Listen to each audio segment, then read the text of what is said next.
Bienvenue dans cette série spéciale du podcast Les murmures de l'âme. Je t'invite à plonger au cœur de ces blessures invisibles qui façonnent nos choix, nos liens, notre rapport à nous-mêmes et au monde. Rejet, abandon, trahison, humiliation, injustice. Ces blessures de l'âme ne sont pas des fatalités, mais des invitations à se rencontrer autrement. Chaque épisode t'emmènera dans un conte initiatique, une histoire miroir pour sentir plutôt que de comprendre. Puis viendra un éclairage intérieur, une mise en lumière pour que tu puisses te reconnaître dans les mots. Et enfin, un moment de reconnexion à ton pouvoir intérieur, avec des phrases vibratoires issues du Peter Koenig System, que tu pourras répéter à voix haute après moi pour réintégrer ce qui a été coupé, nié, rejeté, et déjà commencer à restaurer ton équilibre. Ce chemin n'est pas un chemin de réparation, mais un retour à la maison, un retour à toi. Bienvenue dans ce voyage intérieur.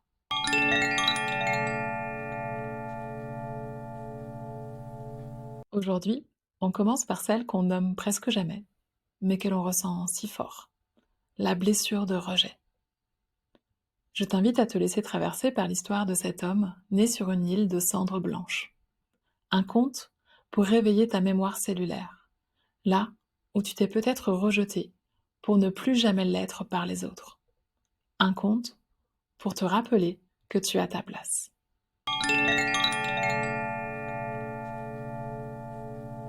L'île aux cendres blanches. Il était une fois, dans un archipel oublié des cartes, une île cerclée de falaises pâles, de roches salines et de forêts argentées. Une île que nul ne visitait jamais. Non parce qu'elle était inhospitalière, mais parce qu'on le racontait qu'elle était vide. Vide de vie, vide d'âme. Une île qui effaçait ceux qui y mettaient le pied. C'est pourtant là que se retrouva Ilian, un jeune garçon au regard vaste, qu'un vent mystérieux poussa jusqu'à ces rives abandonnées. Il n'était pas tombé d'un bateau, ni arrivé par accident.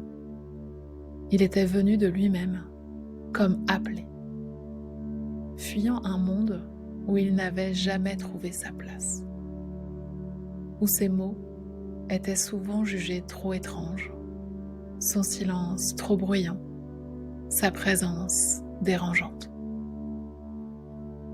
Ilian avait grandi dans l'ombre des autres, en se faisant minuscule. Il connaissait tous les recoins où se cacher, tous les gestes pour devenir invisible.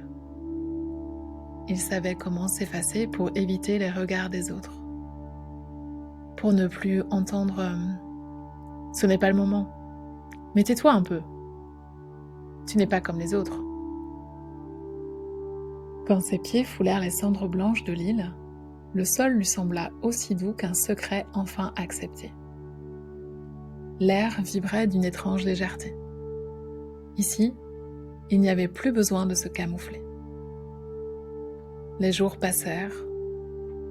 Il découvrit une forêt où les arbres avaient des troncs nacrés et des feuilles qui ne tombaient jamais. Chaque nuit, il dormait au creux d'un figuier centenaire qui, dit-on, gardait la mémoire de ceux qui osaient s'y reposer. Mais bientôt, quelque chose se mit à le troubler. Chaque fois qu'il parlait, le vent semblait l'interrompre. Quand il riait, les pierres se fondaient en silence. Quand il pleurait, les vagues se retiraient. L'île, peu à peu, paraissait lui répondre en l'effaçant. Un matin, il trouva dans la clairière un cercle de pierres noires qu'il n'avait jamais remarqué auparavant. Au centre, une flaque d'eau reflétait un ciel différent du sien. Ilian s'en approcha. Une voix sourde s'éleva de l'eau, sans bouche, sans visage. « Tu n'as pas été rejeté, tu t'es retiré. » Ilian fronça les sourcils. « Non, on ne voulait pas de moi. »« Tu es parti avant qu'on te chasse, » reprit la voix. « Tu t'es protégé en devenant un fantôme. » C'était plus simple, moins douloureux. Moins vivant aussi. Ilian sentit alors une chaleur remonter de la terre, traverser ses pieds, ses jambes, sa poitrine. Une mémoire ancienne. Le jour où il avait choisi de disparaître. Il avait 5 ans. On lui avait dit de ne pas faire de bruit pendant que les grands parlaient. Alors, il avait décidé de ne plus parler du tout. Puis de ne plus déranger. Puis de ne plus être là, tout simplement. Il tomba à genoux dans le cercle. Les cendres blanches collèrent à ses vêtements. Mais cette fois, il ne tenta pas de se redresser, ni de s'éloigner. Alors, le figuier centenaire se pencha. Ses racines glissèrent doucement hors du sol, formant une arche au-dessus du garçon. Une lumière verte et vibrante jaillit du cœur du tronc, comme une respiration. La voix reprit, douce comme un murmure d'âme. Ce n'est pas l'amour qui t'a rejeté, c'est la peur. Tu peux vivre autre chose, tu peux choisir de rester. Ilian ferma les yeux. Il posa ses mains sur la terre tiède, et à cet instant, il n'était plus seul. Toute l'île semblait respirer avec lui. Les arbres, les pierres, les vents, les silences. Il comprit que l'île n'était pas vide, elle était pleine de toutes les parts de lui-même qu'il avait écartées. Ses rêves bizarres, ses colères, sa tendresse, sa lumière. Il resta encore quelques jours. Mais quelque chose avait changé. L'île n'effaçait plus ses traces. Elle les accueillait, elle les gardait. Et un matin, il a su que le moment était venu de repartir. Il tailla dans un morceau d'écorce une barque minuscule, qu'il laissa sur l'eau comme un remerciement. Il ne savait pas s'il reviendrait, mais il savait ceci. Désormais, il portait l'île en lui. Et jamais plus, il ne chercherait à disparaître.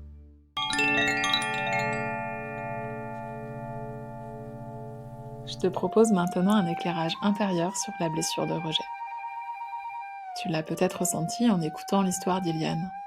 La blessure de rejet, c'est celle qui se tisse très tôt dans notre vie. Parfois dès la vie intra-utérine, ou dans nos premières années, et souvent sans que l'on sache mettre de mots dessus. Ce n'est pas une simple tristesse ou un refus ponctuel. C'est une sensation profonde, presque cellulaire, d'être en trop ou pas à sa place. C'est comme un courant sous-jacent qui nous dit « Je ne suis pas désiré, je gêne, ma présence est dérangeante. Et si je disparaissais, ce serait peut-être plus simple pour tout le monde. » Alors, pour ne plus souffrir de ce rejet, ou pour éviter d'en revivre un, on apprend à s'effacer. On devient silencieuse, discrète, perfectionniste. On anticipe les attentes des autres. On se coupe de ses élans profonds. On s'auto-rejette en croyant que c'est plus sûr comme ça. Mais cette sécurité, elle est illusoire. Parce qu'en s'oubliant, on ne se protège pas. On se déconnecte de notre propre lumière. Ce qui est fort avec cette blessure, c'est qu'elle crée des mécanismes très subtils. On évite les conflits, on fuit l'intimité, on intellectualise nos émotions, on reste à distance même dans les liens les plus proches.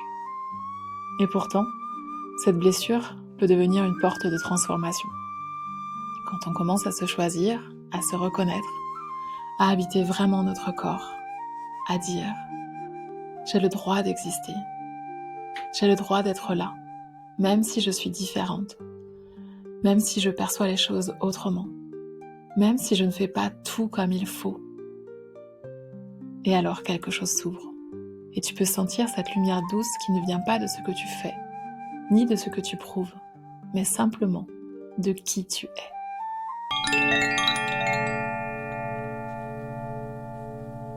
Maintenant, je te propose une expérience pour activer ton pouvoir intérieur et libérer les blocages que tu portes en lien avec cette blessure.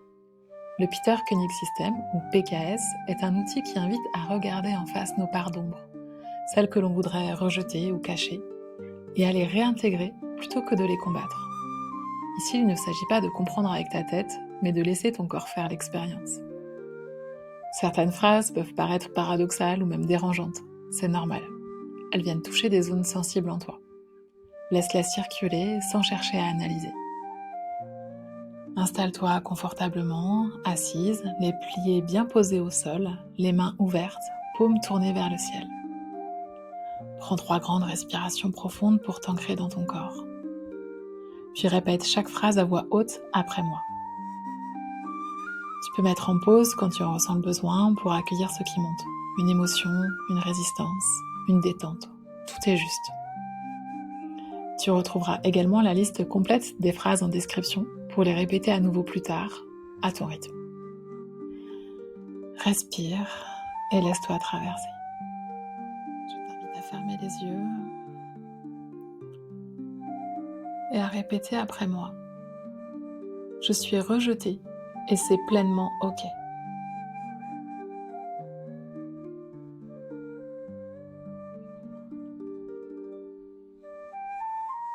Et tu observes ce qui se passe à l'intérieur de toi, simplement après avoir prononcé cette phrase.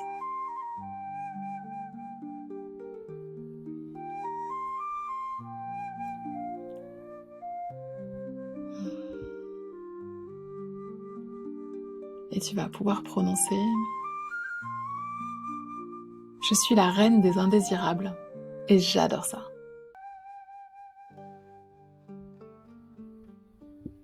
Et pareil, tu laisses l'information circuler à l'intérieur de ton corps.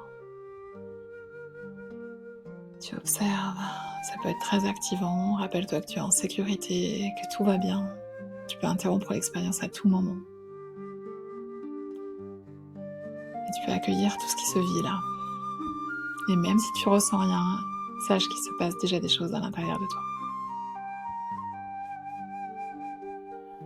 Tu vas répéter également « Je suis super méga rejetée et c'est merveilleux ».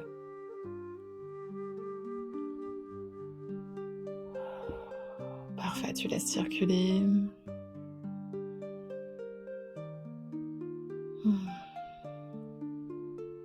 Et tu vas dire « Je suis invisible, ignorée, mise de côté et c'est bon ».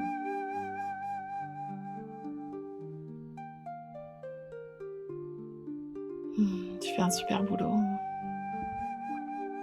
Voilà, tu accueilles tout ce qui se vit sans jugement, avec bienveillance, douceur envers toi-même. Après avoir accueilli ce que tu rejetais, ce que tu refusais le plus, on va aller intégrer la polarité opposée. Et tu vas pouvoir répéter après moi « Je suis pleinement aimée, surtout si je suis rejetée ».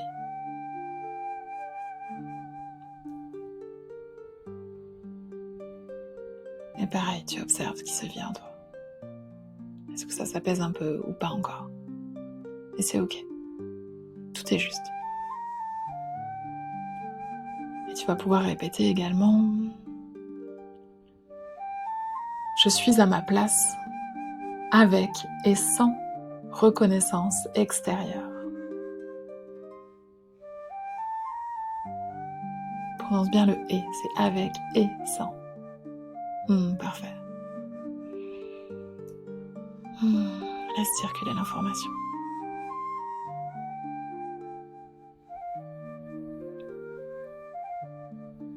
Je suis légitime, même si on ne me veut pas.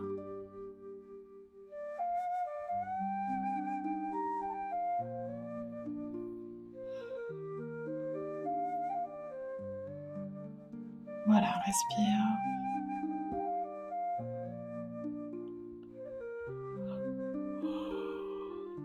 N'hésite pas à mettre en pause si ça va trop vite pour toi. Respecte-toi. Et tu peux dire « Je suis précieuse, surtout si on me rejette. »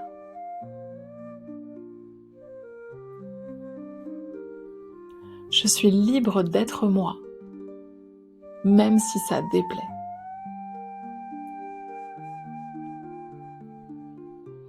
Parfait.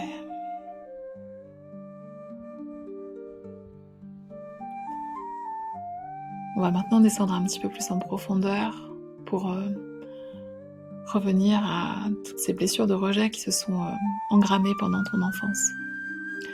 Et on va aller libérer les loyautés familiales en lien avec cette blessure. Donc je t'invite à visualiser tes parents devant toi, qu'ils soient encore de ce monde ou sur un autre plan, peu importe, ça fonctionnera tout aussi bien. Donc tu visualises ton père, ta mère, et tu vas leur dire: Papa, maman, je vous suis déloyale à la croyance que je dois être parfaite pour être acceptée.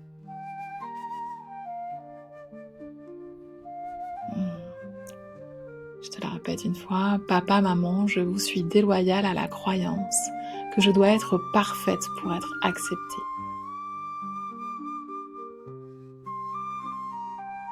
Et que c'est bon d'être déloyale à ça.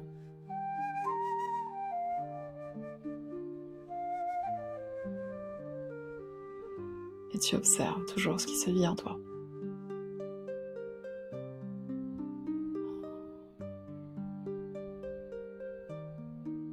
Et tu vas répéter également: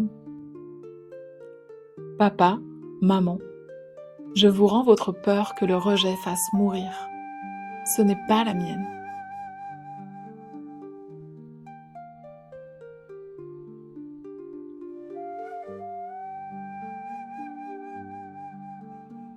Parfait.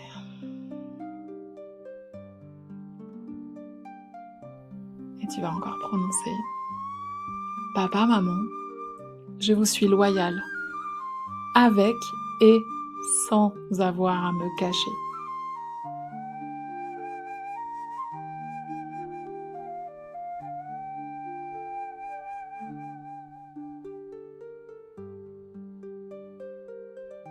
Parfait. Et tu vas prononcer une dernière phrase. Papa, maman, je suis déloyale à toutes les croyances que vous portez en lien avec la blessure de rejet. Et à travers vous, je suis déloyale à toutes les croyances en lien avec cette blessure qui appartiennent à vos lignées. Et que c'est bon d'être déloyale à ça.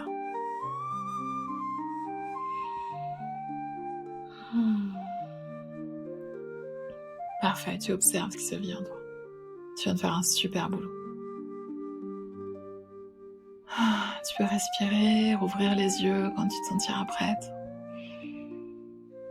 N'hésite pas à boire pour faire circuler cette information en toi jusque dans toutes tes cellules et à laisser le processus œuvrer. Tu pourras répéter à nouveau ces phrases, tu les retrouveras dans la description comme je te l'ai dit, si tu le souhaites.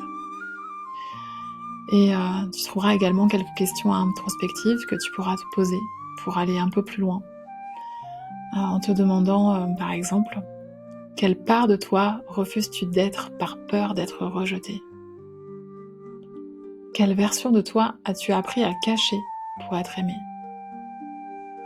Qui serais-tu si tu n'avais plus peur du rejet ? À quel moment as-tu ressenti que ton existence dérangeait ? Peux-tu accueillir cette part blessée qui a voulu t'aimer et te protéger en se mettant à l'écart du monde, en s'adaptant, en s'effaçant ? Prends un instant pour bien ressentir ce qui a bougé en toi. Tu te sens peut-être plus légère, ou peut-être qu'il y a encore des émotions qui sont présentes, ou encore peut-être que tu as l'impression que rien n'a changé, rien n'a bougé. Sache que tout est normal. C'est une expérience, pas un exercice à rater ou réussir. Tout est juste. Et l'intégration peut se faire dans les heures qui viennent, ou même les jours qui vont suivre. J'aimerais t'inviter à te souvenir que tu n'as rien à réparer. Tu es déjà complète. Tu es déjà légitime. Avec et sans l'approbation des autres. Si tu sens que cette blessure de rejet te touche profondément, que tu aimerais l'explorer plus en sécurité, je t'invite à me rejoindre en séance individuelle. Ensemble, nous irons regarder ce qui se cache derrière tes propres blocages et tu pourras expérimenter encore plus profondément la puissance du PKS ainsi que celle de mes autres outils.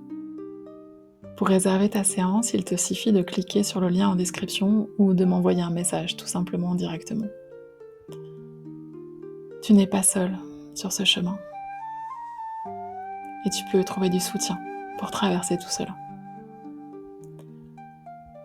Si cet épisode t'a touché, pense à le partager autour de toi.